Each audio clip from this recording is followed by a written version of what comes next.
Slovensko odohralo svoj prvý zápas na majstrovstvách sveta. No a ako dopadol? Dneska si to teda budeme analyzovať a taktiež aj 6 zápasov, ktoré nás čakali v sobotu a 6 zápasov dneska. Bude to tzv. Hokejový orgazmus. Ak si chceš náhodou so mnou sadiť, tak hlavne na vlastnú zodpovednosť, na vlastné riziko a nejde o žiadnu spoluprácu. Ak sa pýtate na profit, tak po včerajšom úspešnom jednom tikete sme v profite už 46,40 €. Tento tiket nám bohužiaľ nevyšiel taký troška odvážnejšie, proste kto nehrá, nevyhrá, čiže sadil som to za 2 €, taký skôr taký odvážny tiket. To bohužiaľ teda nevyšlo, ale čo teda vyšlo je tento tiketik za 2 € a vyhrali sme takmer 10 €, čiže po piči. Mal som tam, že Slovensko vyhrá proti Norsku, Liam Kirk získa kanadský bodík proti Rakúsku, no a v zápase Švajčiarsko-Lotyšsko, že Lotyšsko dá aspoň jeden gól, Švajčiarsko vyhrá a Švajčiari dajú viac ako 3 góly. To teda vyšlo. Tým pádom sme už v profite 36,40 € a túto sériu už máme oficiálne viac ako 4 mesiace, čiže založím si nejaké poradenstvo? To nemôže byť zlé. A určite bude úspešnejšie než Baron poradenstvo, ktorý bol na farme a robil tam kokociny. No a chalani, takto dopadol druhý hrací deň a obrovské prekvapenie na svete. Nie, že Slovensko zdolalo Norsko, ale že Slovinsko zdolalo Česko. What the fuck? Tak to je obrovský šok. A to som sa ešte sťažoval, že zatiaľ tí favoriti proste vyhrávajú a žiadne prekvapenie sa nedeje. Posledný zápas druhého hracieho dňa. Slovinsko vyhralo proti Česku. What the fuck? No a chalani, dneska nás taktiež čaká porcia 6 zápasov na čele so Slovenskou republikou, ktorá o 12:00 vyzve Taliansko, čiže mega sa na to tešíme, fandíme a poďme si po ďalšie 3 body. Slovensko úspešne odštartovalo prvý zápas na majstrovstvách sveta, keď vyhrali 2-1 proti nepríjemným Severanom. Norsko sa prezentovalo mladým dravým tímom a to nám niekedy robili problém, hlavne v druhej tretine, kde 11 sekúnd dokonca Norsko vyrovnalo. No a vráťme sa ešte k Slovensku. Kristian Pospíšil otvoril stretnutie a tak je to prvý strelec slovenského tímu. Na začiatok tretej tretiny oba celky išli s výsledkom 1-1. Slovensku vyšiel break za slum Hrivika, no a tak zvíťazili 2-1. Utrápené víťazstvo, ale berieme 3 body všetkými 10. Ak sa pozrieme na tipy, čo Roncek typoval je, že Slovensko vyhrá.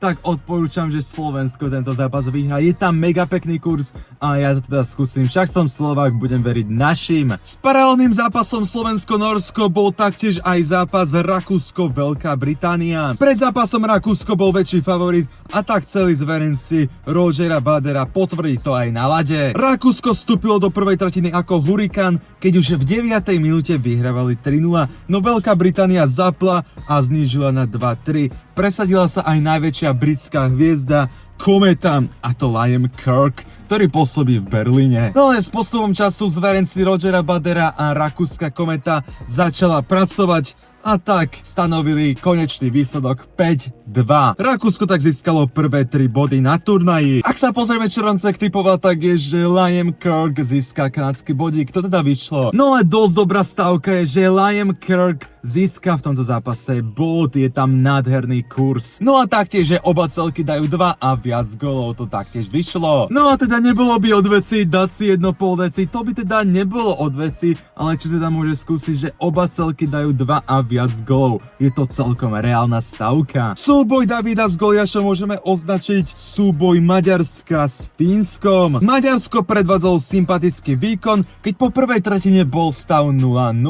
Dali nádherný gól na 1-2 a tak hrízli Fínov. No a Fínsko prekvapenie nedopustilo a tak uhrali stav 4-1. Pripísali si tak ďalšie 3 bodíky na konto, no a po predvčerajšej úspešnej jazde proti Nemecku už majú na konto 6 bodov. No ak sa pozrieme na tipy v tomto zápase, tak Roncek typoval, že Parkov získa 2 a viac bodíkov. To teda vyšlo. No a teda posledný tip v tomto zápase je, že Alexander Barkov získa 2 a viac kanadských bodov proti Maďarsku. No a že Maďarsko strelí aspoň jeden gól, to taktiež vyšlo. No a že by aspoň Maďari dali jeden čestný gól proti Fínom, je tam krásny kurz. To asi aj skúsim. Taktiež paralelný zápas s Maďarskom a Fínskom bol zápas zápas Taliansko-Kanada. Taliansko sa do elitnej kategórie prebojovalo po 4 rokoch a hneď ich čakala ťažká skúška v podobe Kanady. Taliansko predvádzalo solidné výkony na olympijských hrách, kde trápili Slovensko, Švédsko, Švajčiarsko. No ale Kanada nedopustila žiadne prekvapenie a zmasakrovala Taliansko 6-0.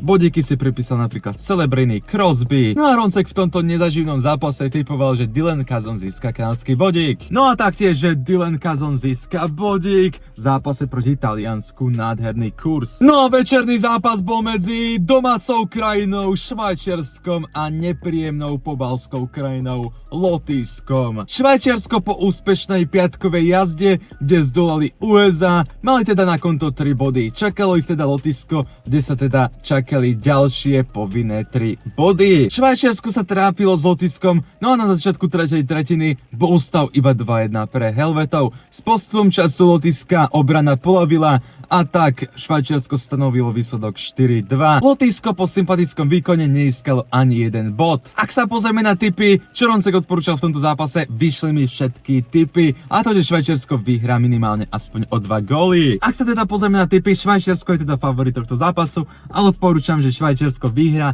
minimálne aspoň o 2 góly. Taktiež, že oba celky dajú 2 a viac gólov, to taktiež vyšlo. Zaujímavá stavka môže byť, že oba celky dajú 2 a viac gólov, to je také celkom riskantné, ale kto nehrá, nevyhrá. No a že mladý prospekt Floridy z lotyšskej strany Vilmanis získa kanadský bod. Čo je dosť zaujímavý tip, a to, že lotyšský útočník Vilmanis, ktorý pôsobil pár zápasov vo Floride, môže získať kanadský bod, je tam nádherný kurz. Slovinsko, Česko, obrovské prekvapenie na turnaji. Česko po výhre nad Dánskom 4-1 malo na konte 3 body. A tak zápas proti Slovinsku mala byť povinná jazda. Slovinsko už v minulosti dokázalo, že proti Česku im to ide, ale že získajú body, to málo kto čakal. Slovinsko otvorilo stretnutie po góle Tereka, no ale že Slovinsko vyhrá nad Českom je zatiaľ to najväčšie prekvapenie. Slovinsko tak vyhralo 3-2 po predĺžení. Absolútne kino a obrovské prekvapenie na turnaji. Ja som teda typoval, že Slovinsko dá minimálne aspoň jeden gól. Ja teda odporúčam, že Slovinsko dá aspoň jeden gól v tomto zápase. Celkom pekný kurz. No ale my už teda poďme na ďalší hrací deň. Poradí tretí a zverenci Orsaga vyzvu Taliansko. Slovensko po včerajšej výhre nad Norskom má na konte 3 body, no a proti Taliansku je to povinná jazda. S Talianskom sme odohrali vzájomný zápas na olympijských hrách, kde sme sa výsledkovo trápili, zvíťazili sme iba 3-2. To isté sa stalo aj 4 roky dozadu na majstrovstvách sveta, keď sme vyhrali iba 3-1. Ten posledný gól sme dali do prázdnej brány. Slovensko je síce favorit tohto zápasu, ale netreba podceniť Taliansko. V dnešnej dobe vie hrať hokej každý. No a pekne to dokázali aj na olympijských hrách, kde nás teda výsledkovo trápili. Tipy v tomto zápase sú, že Kristian Pospíšil dá aspoň jeden gól v tomto zápase, je tam krásny kurz 2,9. Ďalší tip je, že Slovensko vyhrá minimálne aspoň o 2 góly, kurz 1,43. No a že Slovensko tento zápas vyhrá a padne menej ako 7 gólov. Kurs 1,81. Paralelný zápas Slovenska s Talianskom je aj taktiež zápas Veľká Británia USA. Veľká Británia je späť v elitnej kategórii a tak vyzve mladý ambiciózny tím z USA. Američania po neúspešnom úvodnom zápase proti Švajčiarsku si budú chcieť napraviť chuť proti Veľkej Británii. Čaká sa tak, že sa gólovo presadí aj prvá, druhá formácia a gólovo sa teda naladia na dôležitejšie zápasy. V tomto zápase sa prekvapenie neočakáva. Otázka je teda jasná, koľko gólov padne do britskej siete. Oba celky sa naposledy stretli v rámci majstrovstiev sveta až v roku 2022, keď USA zvíťazila 3-0.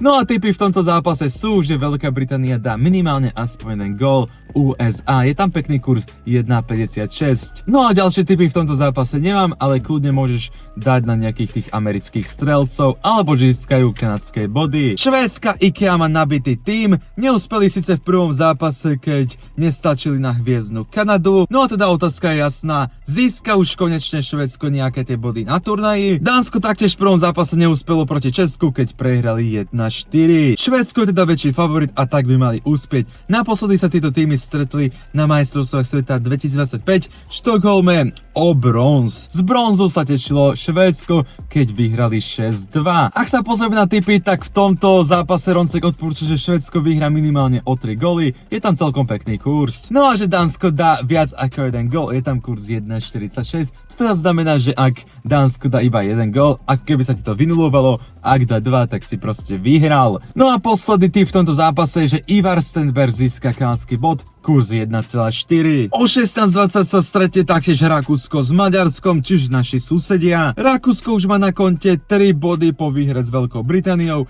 keď sa o 3 góly postarala prvá formácia. Rakúsko potiaľ v prvom zápase kapitán Schneider, dokážu sa pridať aj k úspechu ďalšie formácie. Maďarsko predvedlo proti Fínsku sympatický výkon, no ale na body to nestačilo. Prehrali proti Fínom 1-4. Oba týmy sa stretli v rámci kvalifikácie na olympijských hrách, keď Rakúsko dokázalo stretnutie otočiť a zvíťaziť 4-3. Favorit tohto zápasu je Rakúsko, dokáže to potvrdiť aj na ľade. No a tipy od Ronska sú teda, že Rakúsko tento zápas vyhrá, kurz 1,44. Oba celky dajú 2 a viac golov, kurz 1,88.